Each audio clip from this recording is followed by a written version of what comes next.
Dia ada tirakat. Tirakat itu saya rasa dia bawa sikit pada muka siapa. Sebab itulah ada keterangan Rasulullah mengatakan ittaqu firaqatal mu'minin. Fa'innahu yanzuru binurillah. Naklah kamu takut akan tirakat orang mukmin. Sebab kalau dia melihat nur daripada Allah Subhanahu wa taala. Sebab dikata nanti dia terrasa sedang matinya tepat dia tuduh orang. Tepat dia rasa orang. Tapi kalau orang muka siapa tu memang Allah lihatkan betul-betul. Kalau orang tu ada sifat anjing betul-betul rupa anjing Allah tunjukkan kepada dia. Kalau orang tu ada sifat pemilik betul-betul dia nampak orang tu ulang. Itu orang luar biasa betul lah. Jadi musyrik-musyrik zaman dahulu tidak.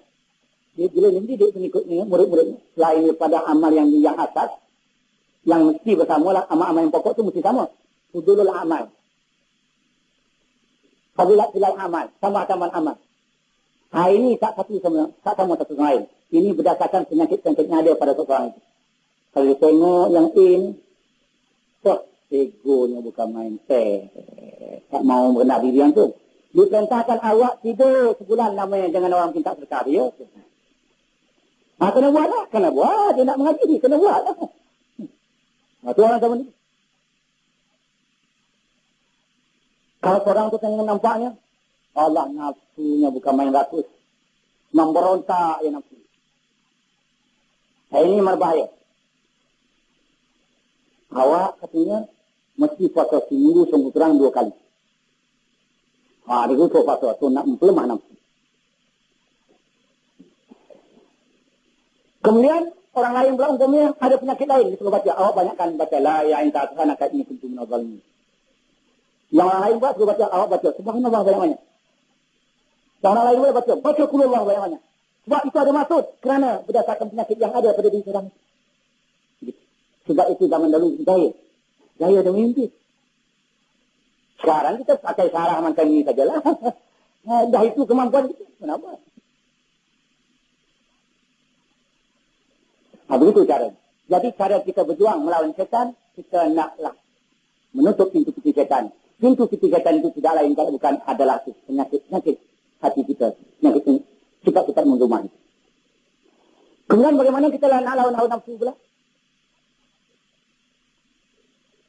Dalam hadis dia katakan, musuh yang paling memusuhi kita itu adalah nafsu yang ada di dalam diri kamu. Jadi musuh yang paling ketat adalah nafsu. Syaitan tak dapat masuk kita kalau dia tak mengerti atas nafsu. Kalau nafsu dapat kita kalahkan dengan sendiri, syaitan terkalah. Kalau nafsu belum dapat kita kalahkan, maka syaitan kita dapat kalahkan. Sebab syaitan dia menengok di atas kekuatan nafsu. Sebab itu kita mesti lawan nafsu, kita perangi nafsu. Macam mana cara memerangi nafsu? Mesti kita tekan nafsu itu dengan apa? Dengan sifat takwa.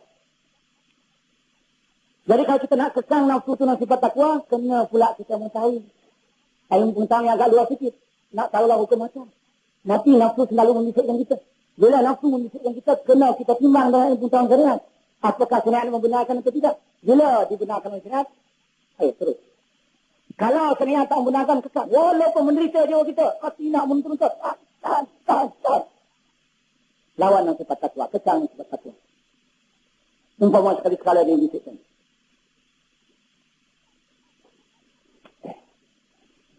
Awak semenjak masuk dakwah ni dah 3 tahun. Tak pernah ni orang elok tu. Pandai dia. Dia kata elok dia. Elok lah. Tapi engkau ingat. Engkau dah 3 tahun masuk dakwah. Engkau sedar. Kau dah insaf. Kau dah berubah sorak. Tentu engkau pula nak dakwah kepada orang lain. Tentu kau nak mengatakan apa itu kebajikan, apa itu maksiat. Jadi kalau kau tak tahu sekali tengok wayang, jangan nak tahu maksiat. Di tengok wayang tu banyak maksiat, tenang kau cerita nanti. Kalau kita kurang ilmu pengetahuan, juga. Okey, kita pergi. Data perangkap dengan maksiat. Pandai nafsu ni. Sebab dia kerjasama dengan kita. Kalau kadang-kadang dibisikkan. Kita dengar kelas perdoa ini. Apa ni kelas perdoa ini, mengaji perdoa ini, dia suruh sejak dia suruh. Okey. Begitulah. Kalau besok, mari kita enjoy lah di taman-taman ini. Kadang-kadang kita dapat intai-intai gel-gel ke orang, jadilah. Bukan selalu, sekali untuk ibu berarti, kalau kita semayang, nanti kena sakit lewa pula awak. Kalau itu. Semayang kadang-kadang sikit jauh kata dia. Apalah kalau sekali untuk ibu berhati dah ibu nanti semayang nak balik. Hai, bagi intai-intai girlfriend orang boleh ke? Intai-intai orang itu punya bunga boleh ke? Salah, oh itu menyalahi syariat. Oh tak boleh. Kalau hati mau, tak boleh ni. Sekali, tak boleh.